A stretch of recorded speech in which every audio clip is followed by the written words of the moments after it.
welcome to My Wife Joined a Cult. Makes me kind of giggle when I say that, which is the way I approach a lot of things. People think you can't laugh about certain topics, obviously death or other off-limits topics according to other people. According to comedians and creators, that's not the case because we don't live in those boxes. And I think part of living in those boxes is an epidemic and a problem with our society. Because we have those boxes of forbidden zones, the people in charge, basically the big pockets and so on, they stay there because they're not questioned. You can't question authority because that's not the paradigm that they have set forth. And that's also what happens here, is even bringing this up makes people, it puts them on edge, it puts them in fear. Oh, my guy who works for me, with me, he said, I said, what do you think of the podcast? He's a little heavy-handed. And I didn't just accept that as truth or really respond to it in a way, oh my God, I got to make it not heavy-handed. I said, what does that mean to you? What does it mean? And he really didn't have clear answers on it, but I did want to hear so I can do a deeper dive into something that's really fluid and really organic. This isn't rehearsed. It just comes from this divine truth. And people say, well, there's the truth and there's your truth and there's all different truths. These are behaviors and actions that took place. The perception issue is if I called a name or if I said this or an accusation or whatever it is, that's different than sharing actual events that took place. Now, of course, there's going to be a little bend towards my direction as I see it, but I don't consider it heavy-handed. I think that that's a perception as well. Is what is heavy-handed? What can we not talk about? What's taboo? I think that's a mistake. People can't get well unless you address these things. And that's what I invite you to do as a listener, is just open up. Let's explore together. Let's go down this path, and it's dark and it's scary. And believe me, we've been down this dark and scary path. I've spent a lifetime on scary pathways and made it out alive, made it out thriving. Even in this case, I just returned from Las Vegas with my children, the two children that I have with my ex, my now ex, who's the topic of this. What I hope is even an intervention. I hope that somebody, a loved one of hers or someone, says to her, I want to reflect truth back to you. Because they come to me, and some people write to me and say she ripped them off, or I'm concerned about her. They're watching her behavior, and it's just, it's truly extraordinary that this would happen to a human being. The lengths of lying. And I just watched how sad these kids got when they caught her in another live where she was. This is not the thought when we were making these kids. We were really in a space of, hey, values, integrity, God's source, light, love, levity, laughter. This is what we based this on. This wasn't like, gotta have a kid. At least in my take, it wasn't that case. I don't know about hers. It's all mystery now. I'm unraveling this mystery. I don't know the answers. Because one of the things that she does is she runs for the hills. If confronted, if asked for truth, therapy, anybody, any neutral party. I brought in every conceivable party, people that had witnessed this, my assistant, my business manager, all these people. I tried to bring a mediator, stormed out of mediation in a tantrum, and just one thing after another. It's so difficult. I'll say, can we just have a talk? And if it doesn't go the way she wants it to go, she runs. And what happened with the cult, with this leader, what the cult leader does is gives her that voice without challenge. That's how they lure them in. I'm a challenge. I'm there with the truth. I know what the truth is. I'm experiencing it every day. And the truth, there was a documentary with Daryl Hammond dealing with his mother, and his mother had something like borderline personality disorder, which I dealt with as well. The truth is a fiend. That rang so true to me because I run into this constantly in my life. She knows that I have been around for the truth of what has taken place, including lying, cheating, stealing. So that makes it befuddling. That makes it frustrating. That causes me anger too, and angst and everything else. My producer suggested that I give some tips on how I have dealt with some of these things.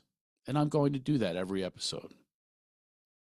I'll let you in on some action steps that I've taken, because I do not want to sit back and be a victim, and I encourage you not to be a victim of anything in life. Pain is inevitable, and suffering is a choice. I choose not to suffer.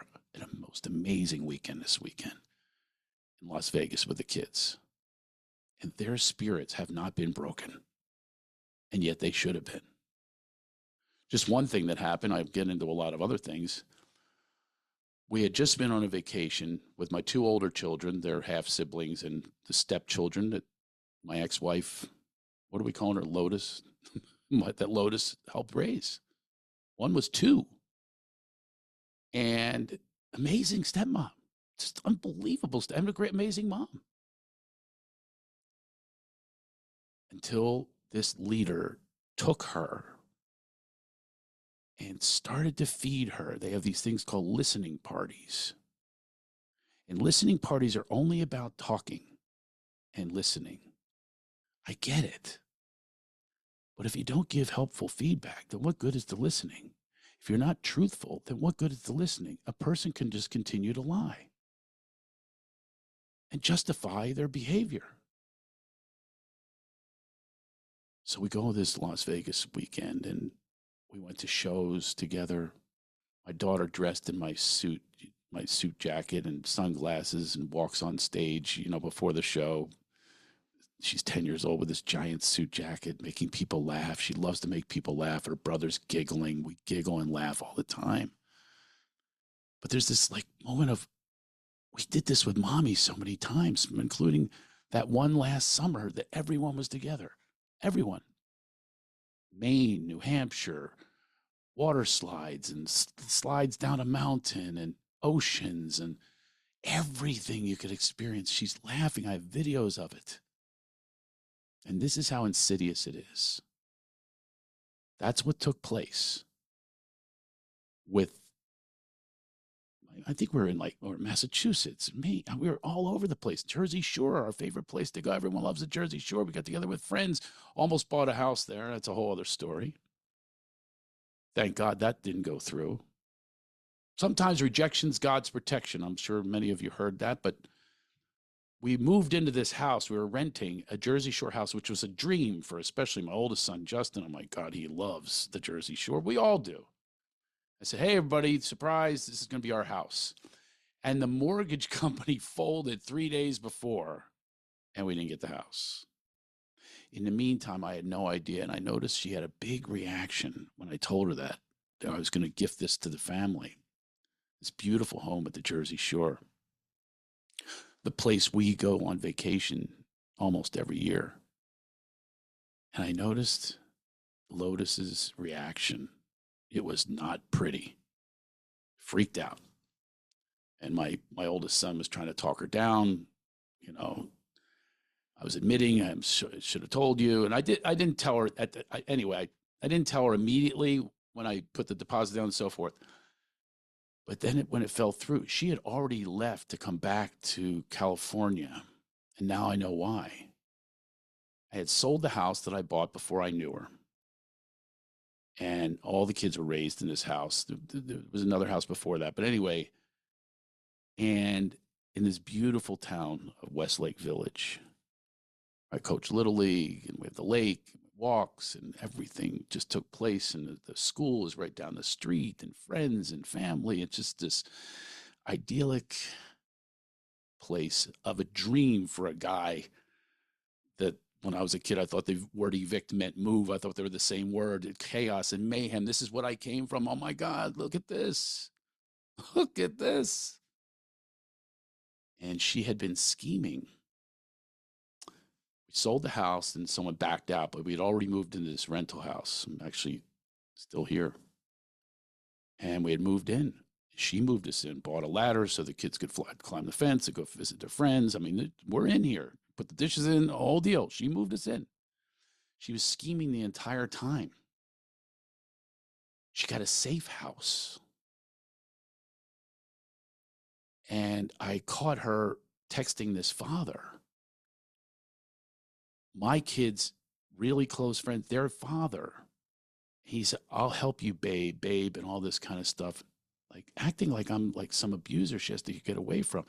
That's the narrative that she put out there. And I want you to hear this. It's not sexist when I tell you this. This method has been used by a lot of women because men have been really bad for generations. Since the beginning of time, men have done these things. Well, now the pendulum has gone too far where women are using this to go after innocent men. And it's no bueno.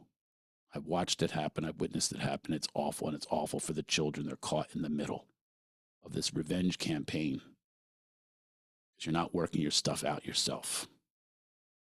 Work it out, everyone. Work on yourself. This podcast is about me still working on myself as well. It's not about blame. I'm telling you the stories because this is the story. And how am I going to continue to deal with it? How do you relate to it? Do you relate to loss? Do you relate to somebody doing something that's just so extraordinary? An alcoholic, for instance. What do you do when they're behaving in this way? Betrayal of the family when you have vows and commitments. And I'm not saying that I am some innocent guy either. We're going to get to plenty of that. This is just what happened. We're away. Then I went away again on another business trip. I work really hard. Just going to be flat out about that. I've worked hard my entire life. And I built something great that everyone has benefited from. Today's my son's birthday. Adopted him at birth. That was a process that took my connections. It took financial wellness to be able to do that and support all 4 children, support an ex-wife, now another ex-wife. There's a lot to this to keep us in this beautiful atmosphere being the goal. I wouldn't leave. Although challenged like crazy, I would not leave. The first situation, didn't lose a second of custody, although she tried. The worst, insidious behavior, trying to take me down. And now this, she's telling people that I'm an abuser and she needs to be protected to the point where she had 2 different safe houses. And I'll tell you the truth on that one. What a lie that was. After we got divorced, this guy that she's afraid of, she calls me into her home. Wasn't afraid. Not that night, and not any day, in my opinion. She's afraid of herself. She's afraid of being exposed. She's afraid that the truth will come out. It came out for the children this weekend. They cried. She told them she was going to Japan for a certain reason, and she was there to be with the cult. She was there with the cult leader. There she is on Facebook, running out of the water with her leader, with smiles on their faces, celebrating life and how, you know, we can't be taken down. We're freedompreneurs, wealth builders. Another lie, and she knows it. The children now know.